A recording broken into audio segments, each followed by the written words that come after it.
ખાલી ઝાપટાઈ આપણને અડી જાય તો ભાઈ આપણું તો હરિબોલ થઈ જાય કે આમાં દેવતાઓ સ્વર્ગના, કોઈ મનુષ્ય તો છે જ નહીં ત્યાં. પણ ભગવાને પૂછ્યું, પ્રહલાદ તને ડર નથી લાગતો? તો પ્રહલાદ મહારાજ કહે છે કે પ્રભુ મને તમારા વિકરાળ રૂપનો કોઈ ભય નથી. તો ભગવાને પૂછ્યું, ભય નથી મતલબ દેવતાઓ ડરે છે ને તું 5 વર્ષનો બાળક છો અને તારી અંદર ભય નથી, શું કારણ છે? બોલે પ્રભુ કારણ તો એક જ છે, હે ને? શું? કે મેં જ્યારથી તમારો આશ્રય લીધો છે, તમારા ચરણોનો આશ્રય લીધો છે, ત્યારથી મારી અંદર ભય નથી. તો ભગવાને કીધું, પ્રહલાદ તે મારો આશ્રય લીધો એવું નથી, આ જેટલા દેવતાઓ એ બધા મારા ભક્ત જ છે અને આ બધા મારા જ આશ્રયમાં છે, એને મારો જ આશ્રય લીધો છે, તો એ ભયભીત છે, તારામાં ભય નથી, એનું શું કારણ છે? ભગવાન નરસિંહના પ્રશ્ન સાંભળી પ્રહલાદ મહારાજ કહે છે, પ્રભુ તમારા ચરણોનો આશ્રય યદી કોઈ ગ્રહણ કરે તો એને નિશ્ચિત રૂપમાં તમે અભય પ્રદાન કરો છો, આમાં કોઈ સંદેહ નથી. અને જો એને અભય નથી, એનો અર્થ એ છે કે શરણાગતિમાં કમી છે. કારણ કે વાસ્તવમાં જો કોઈ તમને શરણાગત હોય તો એને મૃત્યુનો પણ ભય હોતો નથી. પ્રભુ તમારા સ્વરૂપની વાત છોડો, મૃત્યુથી પણ અભય તમે આપો છો. એવું સુંદર તમારી આ ભક્તિનું સ્વરૂપ છે. અને જો કેટલું અદ્ભુત છે, ભગવાન બીજાથી, સંસારથી, કાળથી તો અભય આપે, પણ ભગવાન પોતાનાથી પણ અભય પ્રદાન કરાવી દે છે. આ સૌથી મોટી વિશેષતા છે ભગવાનની. ઘણા લોકો પૂછે ને ભક્તિ હું કામ કરવાની છે? એટલા માટે તમે વિચારો કે કોઈ બહુ માથા ભારે વ્યક્તિ હોય, તમારે ત્યાં એ વ્યક્તિ આવતો હોય રોજ, તમે એક દુકાન ચલાવતા હોય ને તમારે ત્યાં એનો માણસ આવે કે ભાઈ હું ઓલા જે ડોન છે ને એને ત્યાંથી આવ્યો છું ને તમારે હપ્તો દેવો પડશે, તો દેવો પડે કે નહીં? દેવો પડે. ભાઈ હર વખતે તમારે ત્યાં આવે, તમે એને હપ્તા આપો, પછી આપણને કંટાળો આવે ને કે આનાથી બચવાનો કાંઈક ઉપાય કરવો જોઈએ. તો એ જેનો માણસ છે ને એની શરણમાં આપણે જઈએ, મતલબ એ જે માથા ભારે વ્યક્તિ છે એની શરણમાં આપણે જઈએ અને એને પ્રાર્થના કરીએ કે ભાઈ ઓલો તમારો માણસ રોજ આવે છે, દુકાને હપ્તો લઈ જાય છે, તો હવે એનું કંઈક કરો ને, બહુ તકલીફ. અને એ એમ કહી દે ભાઈ કાલથી નહીં આવે, કામ થઈ ગયું. એને તો અભય આપી દીધો, એને કહી દીધું હોય ભાઈ હવે આની દુકાને કાલથી જવાનું બંધ, એ આપણો માણસ છે, એને કહી દીધું, એ બંધ થઈ ગયો. પણ એ જે ડોનની શરણમાં ગયા છો એનાથી તો બીવું પડે ને. એણે એના માણસથી અભય કરી દીધો, પણ એ વ્યક્તિ પોતે જે છે એનાથી તો ડર લાગે કે નહીં? તો ભગવાનની ભક્તિ કોઈ કરે તો ભગવાન પોતાની આ કાળ ઇત્યાદિ શક્તિઓથી તો અભય આપી દે, પણ ભગવાન પોતાનાથી પણ અભય આપી દે છે. ભગવાનના ભક્તને ભગવાનનો પણ ડર હોતો નથી. વાત સમજાય? કારણ કે એનો પ્રેમ સંબંધ બને છે ભગવાન સાથે, અને પ્રેમની અંદર ડર નથી. ઘણી વાર સાંભળી લાગે ભગવાનથી નથી ડરતા, મતલબ કેવા ભક્તો છે હે? તો સંસાર ડરે છે ભગવાનથી, ભક્ત નથી ડરતા. કેમ? કારણ કે એનો ભગવાનમાં પ્રેમ છે, એનું મન ભગવાનમાં લાગેલું છે. મતલબ મન જ્યાં લાગે છે એ તો પ્રેમ છે ને. તો આ એક વિશેષ વસ્તુ છે, સમજો કે ભગવાનનું જો શરણ આપણે ગ્રહણ કરીએ તો સંસારથી તો અભય થઈ જશું. કારણ કે આ સંસાર ભગવાને બનાવ્યો છે. ઈશાવાસ્યમ ઇદમ સર્વમ, ઈશોપનિષદ કહે છે બધું જ ભગવાનનું છે. તો સંસારમાં કાળ હોય, જન્મ હોય, મૃત્યુ, જરા, વ્યાધિ, હરેક શક્તિ ભગવાનની છે. તો નિશ્ચિત છે કે ભગવાનની આ શક્તિઓથી તો ભગવાન અભય આપી જ દેશે, પણ ભગવાન પોતાનાથી પણ પોતાના ભક્તને અભય આપે. વિચારો, મોટા મોટા દેવતાઓ જેનું સાહસ નથી ભગવાનની નજીક જવાનું, ત્યાં 5 વર્ષનો બાળક પ્રહલાદ એ ભગવાન નરસિંહના ખોળામાં બેઠો. આ અભય છે. તો ભગવાનના ચરણમાં આ શક્તિ છે, સંસારથી અભય આપવાની, કાળથી અભય આપવાની અને સ્વયં પોતાનાથી અભય આપવાની. એટલે ગોવિંદાસજી કહે છે કે હે મન, તું ઈ ભગવાનના ચરણોનો આશ્રય લઈ લે, જે ચરણ અભય પ્રદાન કરવા વાળા છે. કારણ દુર્લભ માનવ જન્મ સત્સંગે તર હોય ભવ સિંધુ રે. એક તો આ માનવ જીવન દુર્લભ છે, વારંવાર મળતું નથી. તમે વિચાર કરો, દુર્લભ શબ્દ જ્યારે કોઈ વસ્તુ આગળ લાગે એનો મતલબ કે એ વસ્તુ રેર છે. આપણને એવું લાગે આટલી બધી ભીડ છે આ પૃથ્વી ઉપર, તો આમાં મનુષ્ય જીવન ક્યાં દુર્લભ છે? આટલા તો મનુષ્યો જન્મી રહ્યા છે. શાસ્ત્રની દ્રષ્ટિથી જોવો તો જીવન દુર્લભ છે. 84 લાખ શરીરો છે, એમાં ક્યારેક જળચર બન્યા છીએ, ક્યારેક કીટ પતંગ બન્યા છીએ, ક્યારેક વૃક્ષોની યોનિઓમાં ગયા છીએ, ક્યારેક પશુ, ક્યારેક પક્ષી. સ્વામી તુલસીદાસજીએ બહુ સુંદર વાત કરી છે કે કબહુક કરી કરુણા નર દેહી. જીવ અનેક અનેક યોનિઓમાં ભ્રમણ કરે ને ત્યારે ભગવાનને ક્યારેક જીવ ઉપર કરુણા થાય, એની ઉપર દયા આવે છે. કબહુક કરી કરુણા નર દેહી દેત ઈશ બિનુ હેતુ સનેહી.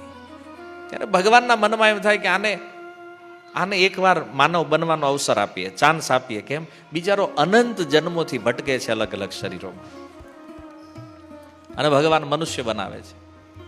મનુષ્ય બનાવવાનો ઉદ્દેશ્ય એક જ છે કે આ અલગ અલગ શરીરોમાં જે આનું ભ્રમણ છે, આ જન્મ મૃત્યુના ચક્રમાં જે આનું ભ્રમણ થઈ રહ્યું છે, જો આને મનુષ્ય બનાવવું તો મનુષ્યની અંદર એ બુદ્ધિ છે, એ વિવેક છે કે એ મારું ભજન કરશે, અને ભજન કરી અને આ જન્મ મરણના ચક્રને, આ પ્રવાહને હંમેશા માટે તોડી નાખશે.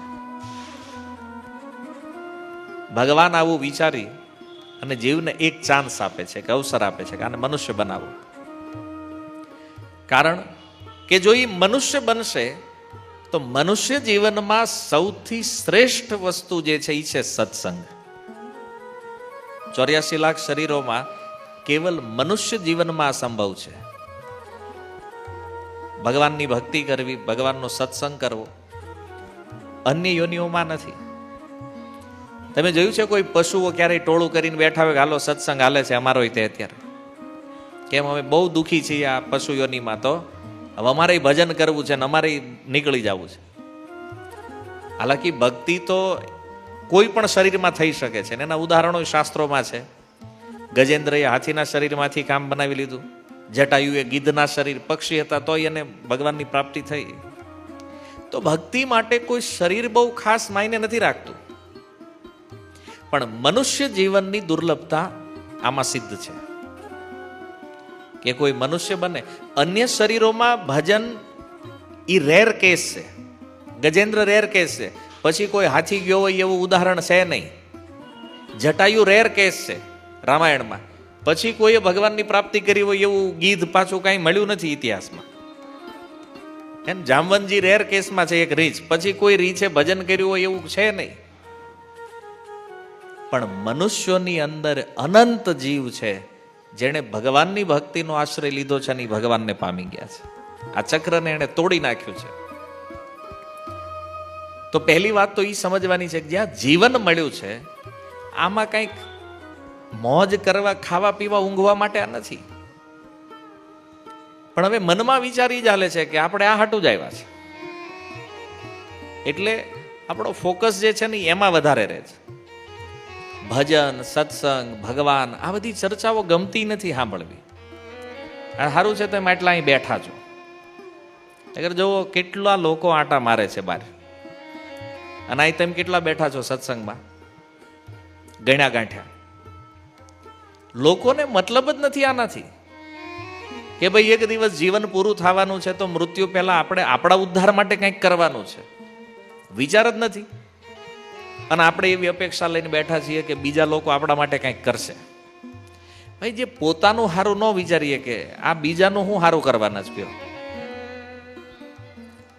ઘણા નીકળી ગયા છે અમારે સેવા કરવી છે, તું તારી પહેલા કરી લે ભાઈ, બીજાની પછી કરજે. હજી પોતાના જન્મ મૃત્યુના ઠેકાણા નથી અને બીજાની સેવા કરવા નીકળ્યા. પોતાના વિષયમાં તો જાણી લ્યો પહેલા. એટલે ચૈતન્ય મહાપ્રભુએ બહુ સુંદર વાત કરી, જન્મ સાર્થક કરી કર પર ઉપકાર. પહેલા પોતાના જન્મને સાર્થક કરો અને પછી આ ઉપકાર બીજા ઉપર કરો. હવે તો થઈ ગયું આપણું જે થવું એ થાય, પણ આને તો બહાર કાઢી નાખવાનો જ આપણે. આખું ઊંધું સિસ્ટમ જ આખી ઊંધી છે માયાના પ્રભાવના કારણે. પોતે જ જાણતા નથી કે આ દુર્લભ જીવન મળ્યું છે, અને દુર્લભ એટલા માટે કે મળી જવું એ બહુ મોટી વાત નથી. સૌથી મોટો ઇસ્યુ આ મનુષ્ય જીવનમાં એ છે કે આ વયું ક્યારે જાય ને આની કાંઈ ખબર પડતી નથી. નષ્ટ ક્યારે થઈ જાય, કેટલો સમય. આપણા બધાના માથા ઉપર એક ઘડિયાળ ગોઠવાયેલી છે, એ આપણને દેખાતી નથી, અને એમાં આપણો ટાઈમ માઇનસ. દેખાતું હોત તો કેટલું સારું હોત, ખબર પડે તો આના 70 વર્ષમાંથી 25 ગયા, આના 100 વર્ષનું આયુષ્ય છે, આના 70 ગયા. એને ભજનમાં મજા જ મજા કરે છે. હે ને, જો ઉપર આમ દેખાતું હોત કોનું કેટલું બાકી છે, બીજા સલાહ આપે દે પૂરું થવામાં આવ્યું છે, માળા પકડાવ જલ્દી. તકલીફ ઈ છે, ખબર નથી આપણને. અને એટલે એમ છે કે હજી મજા થોડી કરી લઈએ, પણ અત્યારની જે મજા છે ને એ અંતમાં સજા બનવાની છે. એટલા માટે ગોવિંદાસજી કહે છે કે સત્સંગ કરો. મનુષ્ય જીવન પ્રાપ્ત કર્યું છે તો સત્સંગ કરો, અને તરહ એ ભવ સિંધુ રે, આ ભવસાગરને પાર કરો. આપણું લક્ષ્ય આ છે, જીવન એના માટે છે. આપણે ઉદ્દેશ્યને નહીં જાણવાના કારણે શું કરીએ છીએ? શીત આતપ બાત બરીષણ એ દિન યામિની જાગી રે. શીત આતપ, ઠંડી હોય, ગરમી હોય, રાત દિવસ મહેનત કરતા હોય, રાત્રિઓના રાત્રિ જાગીને સંઘર્ષ કરતા હોય, વાતોમાં સમય નષ્ટ કરતા હોય, અને સૌથી મોટી વસ્તુ શું થાય છે જીવનમાં? વિફલે સેવીનું કૃપણ દુર્જન, ચપલ સુખ લવ લાગી રે. થોડા એવા સુખ માટે કોની સેવા કરીએ છીએ? જે કૃપણ છે, જે દુર્જન છે. કૃપણ માને કંજૂસ. ખાલી ધનથી હોય એ જ કંજૂસ ન હોય, અમુક વ્યવહારથી કર્મથી કંજૂસ હોય. અને દુર્જન જે દુષ્ટ સ્વભાવવાળા લોકો છે, આવા લોકોને વિફલે સેવીનો, નકામી આની સેવા આપણે કરી છે. કેમ? આજે લોકોના મનમાં એવો ભાવ છે ને કે આપણે ગમે એની સેવા કરો આપણને સારું ફળ મળશે. પણ વિચારો, આજે કૃપણ અને દુર્જનો છે, આની સેવાનું શું ફળ મળવાનું છે? અને પહેલો પ્રશ્ન તો એ છે કે આની સેવા આપણે કરીએ શું કામ? તો કે છે ચપલ સુખ લવ લાગી રે. બંગલા ભાષામાં કે છે ચપલ સુખનો અર્થ છે થોડું એવું સુખ, મતલબ જે થોડી વારમાં નષ્ટ થવાનું છે એવું સુખ. અને એવા સુખ માટે આપણે આજીવન આવા દુર્જનોની સેવા કરીએ છીએ, લાઈફ ટાઈમ, જેનું રિઝલ્ટ અંતે નરક લોક છે, બીજું કાંઈ નથી. થોડા એવા સુખ માટે જેની જેની સેવા સંસારમાં થઈ રહી છે. શું કામ? ક્યાંક આપણો સ્વાર્થ છે, એનાથી કંઈક જોઈએ છે, કંઈક અપેક્ષાઓ છે. અને જો આપણી કોઈ અપેક્ષા એનાથી ન હોય તો આપણે એની સેવા શું કામ કરીએ? વાત સમજમાં આવે? આજે માની લો એક પતિ પત્નીની સેવા કરે, શું કામ? તો એનાથી શરીર સુખની કામના છે. એક પિતા બાળકની સેવા કરે, શું કામ? કે મોટો થાય તો આજે અમે ધ્યાન રાખવી છીએ, પછી એ ધ્યાન રાખશે અમારું. સ્વાર્થ છે ને. માનો કે ન માનો, દુનિયાનો હરેક સંબંધ સ્વાર્થ ઉપર જ ટકેલો છે. આ પરમ સત્ય છે. કારણ કે સ્વાર્થ વગર કોઈને કોઈની સેવા કરવી નથી. અને જો સ્વાર્થ ન હોય તો પતિ પાસે ધન ખૂટી જાય તો સ્ત્રીઓ છોડીને જાય છે કે નહીં? દીકરો ન કમાતો હોય તો ઘરે જ કાઢી મૂકે છે કે નહીં? આ બધા ઉદાહરણો સમાજમાં તમે જોવો છો. અને કોઈ ગમે એટલું કે ના ના ના એવું નથી, બહુ પ્રેમ છે, આ તે. વાસ્તવમાં સ્વાર્થ સિવાય બીજું કાંઈ નથી.